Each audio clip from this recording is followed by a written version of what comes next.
ടീച്ചറെ വീണ്ടും ഒരു ഇളവ് വന്നിരിക്കുന്നു. അല്ല, പാർട്ടി നേതൃത്വം സെൻറ്ററിൽ നിന്ന് തന്നെ എടുക്കുകയാണ് ചെയ്തത്. തീർച്ചയായിട്ടും സന്തോഷമുണ്ട്. വയസ്സിൻ്റെ ഒരു ഇത് വെച്ചുകൊണ്ട് എന്നെ ഒഴിവാക്കിയില്ല. മാത്രമല്ല, ഈ സെൻട്രൽ കമ്മിറ്റിയിൽ എന്നെ സെൻറ്ററിൻ്റെ ഭാഗമായിട്ട് എന്നെ എടുത്തു എന്നുള്ളത് എനിക്ക് വളരെയേറെ അഭിമാനമുണ്ട്. മഹിളാ അസോസിയേഷൻ്റെ ഓൾ ഇന്ത്യ പ്രസിഡൻ്റ് എന്നുള്ള നിലയിൽ കൂടിയാണ് യഥാർത്ഥത്തിൽ സെൻട്രൽ കോട്ടയിൽപ്പെടുത്തിയിട്ട് എടുത്തത്. ഇളവ് നോക്കുമ്പോൾ ആകെ 3 പേർക്കാണ്. ഒന്ന് പിണറായി വിജയനാണ്, മറ്റൊന്ന് യൂസഫ് തരിഗാമിക്കാണ് എന്നുള്ള നിലയിൽ പിണറായി, അതുപോലെ രണ്ടാമത് കാശ്മീരിൽ നിന്നുള്ള യൂസഫ് തരിഗാമി, മൂന്നാമത് ഞാനും. പ്രായമൊന്നും ഇതിനൊരു തടസ്സമല്ല.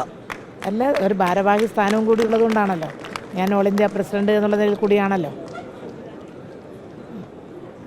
ഈ 75 വയസ്സ് പ്രായപരിധി കർശനമായി നടപ്പിലാക്കും എന്ന് പറഞ്ഞപ്പോൾ മാനസികമായി ഇതിൽ നിന്ന് മുൻപേ കഴിഞ്ഞ 3 വർഷം മുൻപ് തന്നെ തീരുമാനമുള്ളതുകൊണ്ട് നമ്മളത് അത്തരം കാര്യങ്ങളുമായിട്ട് ബന്ധപ്പെട്ടുകൊണ്ട് അതിനോട് യോജിച്ച് പോകുന്ന ഒരു സ്ഥിതിയുണ്ടായിരുന്നു.